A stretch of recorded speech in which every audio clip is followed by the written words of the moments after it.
Hey, this is Dave from metalepidemic.com. Thank you for checking out our YouTube video. Please feel free to hit the subscribe button below if you like this type of content, and we hope you enjoy the review.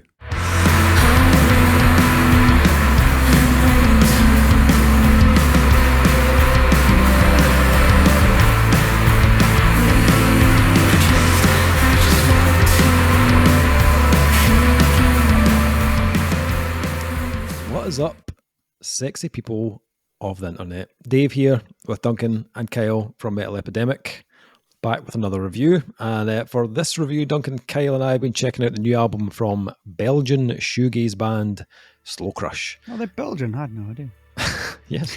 The band's new album, Hush, will be released on October 22nd via Church Road Records. Slow Crush, totally new band to me. But I'd heard the name.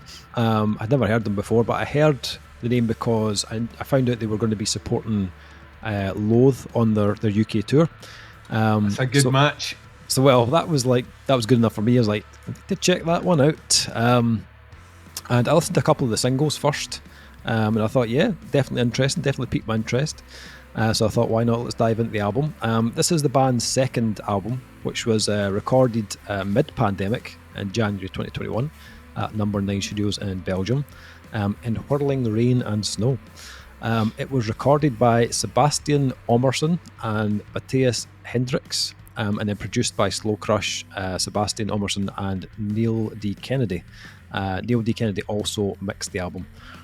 Capturing the atmosphere on record, the band recorded with mics placed on the glass ceiling of the studio hallway and incorporated raindrops hitting the roof into the guitar tracks. Like the rest of the world, COVID-19 severely impacted the band's plans, but they turned it to their advantage. Cancelling 2 European tours and 1 last-minute US tour was a blessing in disguise. It allowed the quartet to regroup and rethink in a turbulent period. The unexpected success of their first album, Aurora, and the impact of hectic touring led to the departure of 2 band members. Shortly after their previous label home, Holy Row Records, imploded, the band are now part of Church Road Records. And I'd say this is a pretty good fit, to be honest, with Church Road. There's obviously another kind of few bands on the roster, bands like Outlander, that we reviewed their EP earlier this year, that are, kind of shoegaze type. But 2021 also comes with some big hitters in terms of shoegaze. We've had obviously stuff from Death Heaven, King Woman, Sugar Horse, just to kind of name a few. So in some ways it feels like a good time to release something like this when the genre is kind of thriving, but it also means that you are kind of competing with some of the best out there. But what I kind of liked about Slow Crush and their take on this is they do kind of like to play with surrounding genres as well. There's a bit of indie in here, some alternative sounds, a bit kind of dream pop as well. So although they will undoubtedly be kind of thrown in the same category as the bands I mentioned, they are also kind of trying to carve their own niche in the genre as well. And that for me definitely came across on Hush. I think the biggest thing for me about this album was how immersive it was. For me, this is one of those albums you can just kind of lose yourself in. It's maybe a particular frame of mind type album. Like a kind of a nighttime driving album, or a sitting in a darkened room with your headphones on type album. I tried kind of having it on in the background, on my kind of sound system when I was just kind of working, but it didn't really work for me as a background album, if I'm honest. So that kind of prompted me to go and get my big headphones and listen to this, and that for me really helped me kind of connect with this. It instantly made me feel kind of more in the middle of the album. This is packed with massive kind of waves, a dreamy kind of reverb soaked kind of melodies, big atmosphere, both musically and vocally. There is hints of bands like My Bloody Valentine, a little bit of the band Nothing, or even Holy Fawn as well. But I didn't at any time feel like I was listening to any of those bands, that even though there are similarities. But I think Slow Crush do have elements that sound more individual to them, and it's done very well on here. From song to song, it's an album that flows really well as one piece. The songs really kind of complement each other, you know, whether they're trying to like fully commit to that shoegaze style, or they can venture down something more kind of indie based with a quicker tempo, or go for a more kind of pop orientated vibe. It all feels really cohesive is how I would kind of explain it, but it didn't sound like one big song either, if you know what I mean. You know, there was enough variation between the songs that kind of separated them up, and I think that also helps these tracks kind of work as singles as well. Vocally, it's a kind of a dream to listen to be honest. Isa Holiday, I'm not sure how you pronounce her name. She is just one of those voices that kind of pulls you in. You know, it's very easy on the ear, quite, you know, kind of calming but interesting at the same time. Her melodies are very, very well thought out. It never felt like she was like trying to outdo the rest of the band, you know, like be like the focal point of the album. Her tone just kind of sinks into the sound and kind of helps carry you on this dream-like kind of journey with them. It's very hypnotic, and I think the kind of that light and kind of breathy production kind of aids the whole delivery of it. It's not, you know, solely responsible of how good the album is, but it definitely helps. Highlights, I think I'd probably go with there's a track called Blue. I love the kind of deeper side of Isa's voice on this one. It just works, you know, really well against the lead work. Swoon as well, which is a great track title, but I love that track as well. Had a bit of a kind of punkier kind of tempo to it, so I like the kind of nice change of pace in the album. Some great vocal melodies on Swivel. I liked how they kind of doubled up some of the vocals. It's very subtle, but I thought it added a nice kind of thickness. It helped kind of pronounce the chorus a little bit, and the addition of the acoustic guitar also, you know, it kind of added that kind of indie tone, which was different again. The title track was probably my favourite though. I think it sounded huge, the choruses especially, but there were also moments where like the drums are almost like playing on their own, and with that big reverb, you know, kind of big room reverb on them, they sounded massive. Very kind of natural, warm production on the kit, which I thought really benefited the band's sound. And I liked how that title track ended on a really kind of sinister note. It went really dark really quickly at the end, but I thought it was quite clever just to kind of flip the track on its head like that. Not a lot of downside for me on this, to be honest. Maybe a track here and there that I felt could have been maybe slightly shorter. You know, sometimes it just kind of burned on a little too long. There's a track called Lull, which had a really great moment, you know, where it peaks about kind of 4.5 minutes in. And vocally it hits a really nice place, but I felt like it was taking us, you know, slightly too long to get there. But you could argue that's just shoegaze, I suppose. You know, it does tend to, you know, kind of meander at times. But even with that, you know, it's not an overly long album at 45 minutes. I think, as I said earlier, I think I need to be in the right frame of mind for it, but that's more a probably me thing than a criticism towards the album. But all in all, yeah, I enjoyed this one. The kind of singles and the album kind of lived up to the singles that I'd heard. Duncan, what did you make of this one? I thought this was fucking brilliant. Oh, nice. I've tried to unpack this week why I find myself so fond of shoegaze. Because it's really, really difficult to describe, because if you try and describe the genre to someone, you get a lot of those words that you've used, which can be used in especially in our circle of music, can be used as things to put you off. Like when you start using things like hypnotic, slow, meandering, you know, like these sort of things are not things that, you know, your average metal fan would be like, that's the album I need to own. True. But the way I've compartmentalized it in my brain is that I love doom music, right? Mm-hmm. Doom music and shoegaze music have so much in common, It's True. actually surprising, except they design specifically to hit different emotions. Doom is designed to bring dread. You know that's its whole purpose, and as a result, there's no space in the music. Mm-hmm. Like you're hit with these walls and walls of kind of texturized dread on top of each other. Where shoegaze is designed for whimsy, it's melancholic, and it does exactly the same. It's almost the same production techniques. It's just used in a different capacity. Yeah. And I think that's what it is that grabs me in. It's a genre of music which is designed purely to make you feel one way. And I think Slow Crush have hit the fucking nail on the head with this. I was not familiar with them. When you mentioned Loathe as a kind of touring partner, this totally makes sense to me because Loathe, in their quieter moments, experiment a lot with the kind of shoegazier side of the Deftones, of which on Slow Crush there are elements of the Deftones through here, elements of the Deftones and a bit of Crossies and basically any side project that Chino's ever had his hand in, because I think Chino, like, I don't know when Shoegaze started, but I think Chino might have been the linchpin, and if he wasn't, he built a time machine to go back and become the linchpin.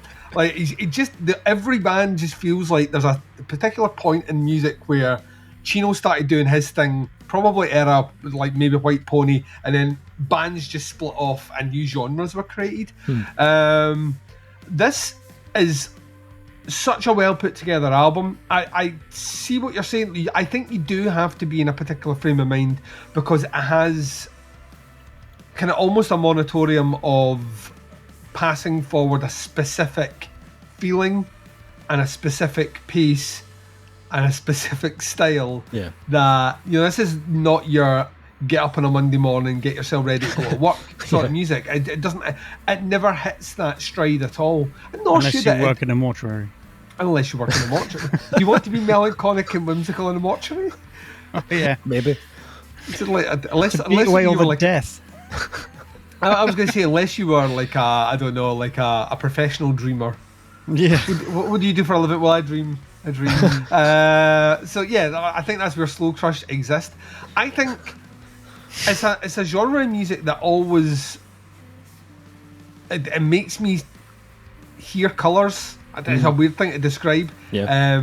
But what's interesting about the cover artwork is it's the colours, and the cover artwork is what I always think of. I always think of kind of blues, violets, you know, kind of making that transition towards maybe kind of light kind of pinks.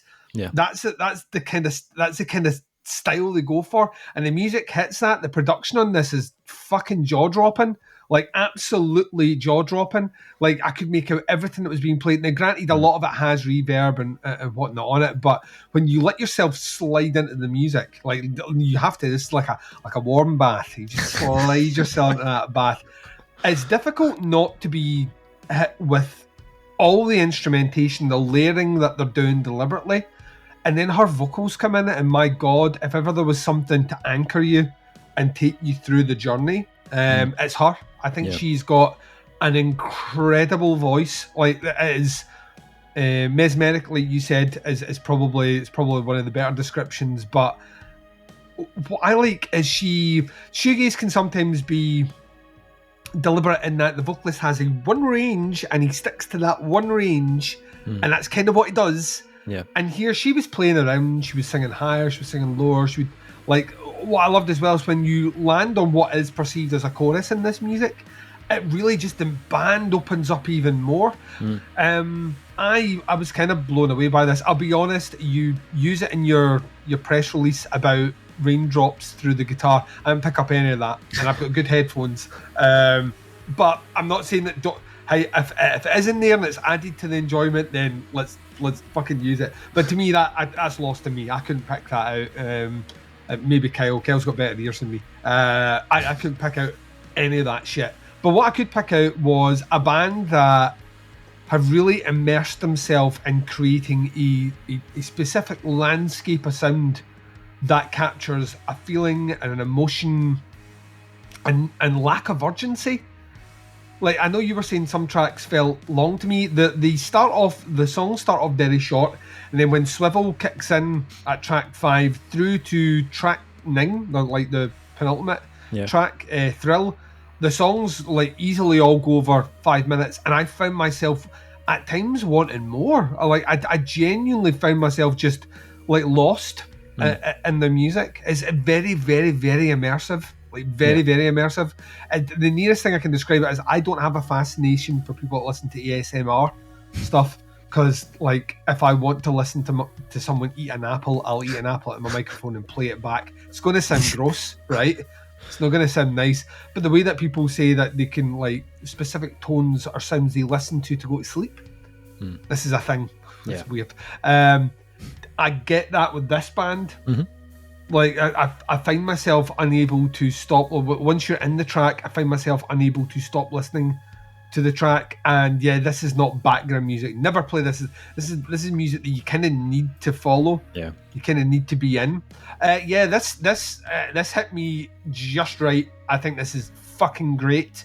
A great example of a style of music that is, I think it's hitting its renaissance just now. I think shoegaze in the last 2 years, and it's that kind of way where bands take the kind of blackened element to add it to their music and it makes it better. Shoegaze is being incorporated in a lot of different music just now to the benefit, except shoegaze is good to listen to by itself where black metal isn't.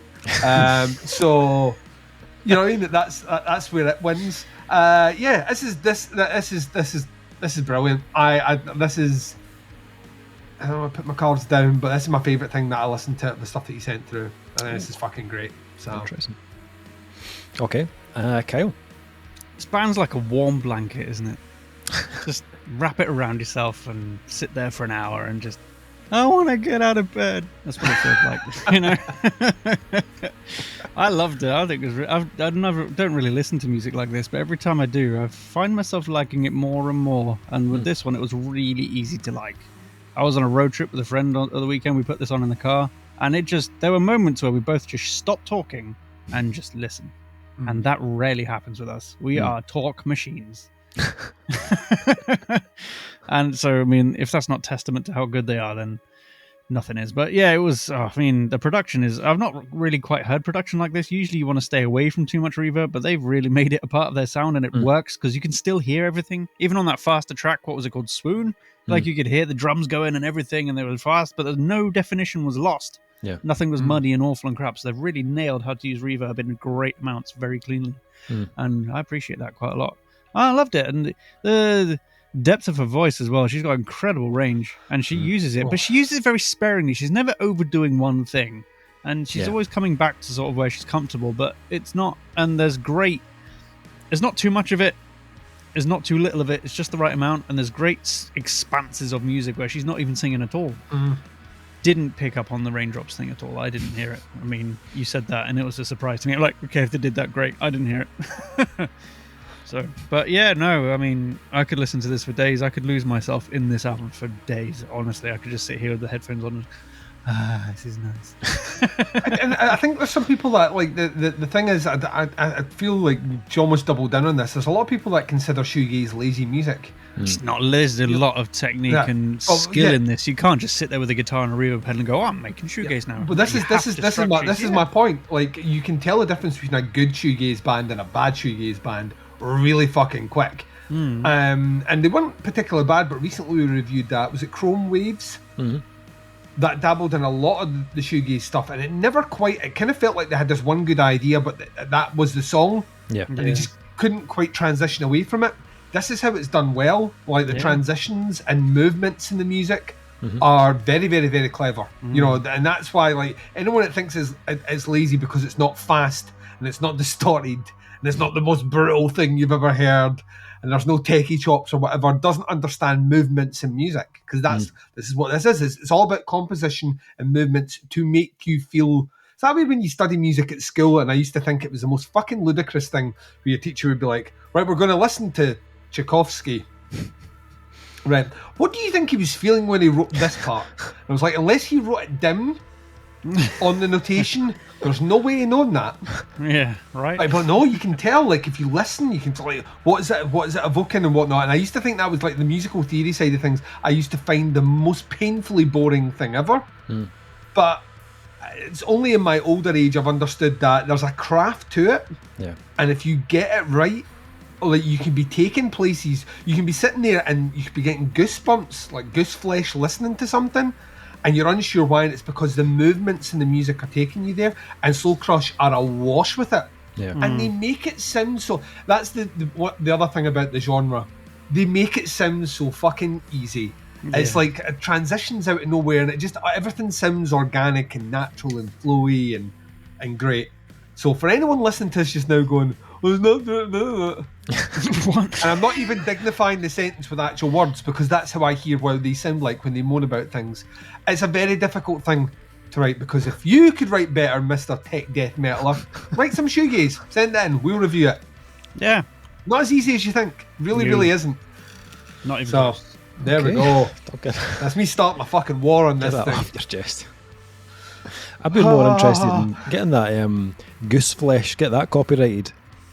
Goose flesh. That's what Americans call goosebumps. Is that an actual thing? Yeah. Goose flesh? Goose flesh. Yeah, well, if you've never cooked a goose. No, I don't think so. No. A goose's skin resembles, like turkey skin, it resembles your flesh with lots of little goosebumps in it. All right. I didn't. I can't believe not only am I educating you on the... And you only find that out by kicking it? You have to cook it. Oh, cook. I thought you said kick. Have you ever kicked a goose? That's what There we go. you said. It's the most random thing. Have you ever kicked a goose, Dave?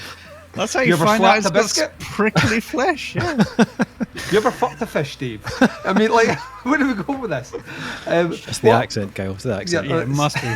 Sometimes it throws me off. You ever kicked a turkey, or goose? Sorry, what? Yeah, you ever kicked a goose? I'm gonna use that as an expression of this shit's easy. You ever kicked a goose? You ever kicked a goose? I'll tell you right now, this album's kicking my goose. There you go. I don't know. We'll make it our own. That's a new grade. That's a new grade on here. We'll have an award at the end of the year on the podcast. The Kicking My Goose Award from Metal Epidemic goes to Slow Crush. I don't know what we did. Bring it home, Dave. Okay, let's do that. So ratings for Segways? this. What are those? For Hush from Slow Crush. Did this kick my goose? Well, this was really good. Like, I did enjoy just kind of sitting back and not being slapped in the face with blast beats or guttural vocals for 5 minutes. I can see myself going to this when I'm in need of a real kind of chill out moment in between kind of heavier releases. Like Kyle says, like, just wrapping yourself in a blanket, just listen to this album. Maybe even piss yourself just to get a wee bit extra warm. You know what I mean? It's don't know where I was going with that. All of a sudden, kicking a goose doesn't sound that silly anymore, does it? I was thinking of the extra warm. Unless it's an electric blanket. Bottle. Don't use it. If it's an electric blanket, don't piss yourself. But if it's Get a normal hot water blanket, bottle, like an ordinary person, don't fucking urinate on yourself. Hot water bottle. I'm not 70 years old, Duncan. For God's Oh, sake. mate, You're pissing 14, yourself, you're already man. pissing yourself. Yeah, you're Maybe incontinent I've apparently. I've got a weak bladder. How do you know? I'm just turned 40, Duncan. These things happen, all right. Fuck's sake. What was I saying there about? Yeah, pissing myself. Yeah, it's quite a subtle shoegaze album as well. It doesn't feel quite as like. It didn't feel quite as on the nose as something like Infinite Granite, for example, but definitely more controlled and a lot more kind of tranquil, which I enjoyed. I think if you like an album that you can really immerse yourself in, then this is definitely worth your time. And as you said, perfect band to support Load as well. Definitely go and see them on that tour. I'm going to go 4 out of 5 on this one. Duncan, what are you thinking? I'm just going to come in with my grade and no nonsense here, Dave, because you've ruined this for everyone. Okay. A 4.5. I think this is an absolute fucking excellent album, and I will be playing it loads until the end of the year. Excellent. Kyle, did this kick your goose? It kicked my goose, it really did. I'm going to come in with a nice and dry 4.5. Nice and dry. Okay, fair enough. So this one drops on October 22nd on Church Road Records. The album is called Hush. If you want to check these guys out, you'll find them on facebook.com/Slow Crush Band. I'll put a link below to their Facebook and to their Bandcamp so you can check out that pre-order and let us know what you think. Once you've heard any of the singles, once you've heard the album, drop some comments in below and we'll get back to you. That's the review. Thank you for checking it out. Much appreciated. We'll be back with another review very soon, but until then, take care. Speak to you soon. Bye, everyone. Bye.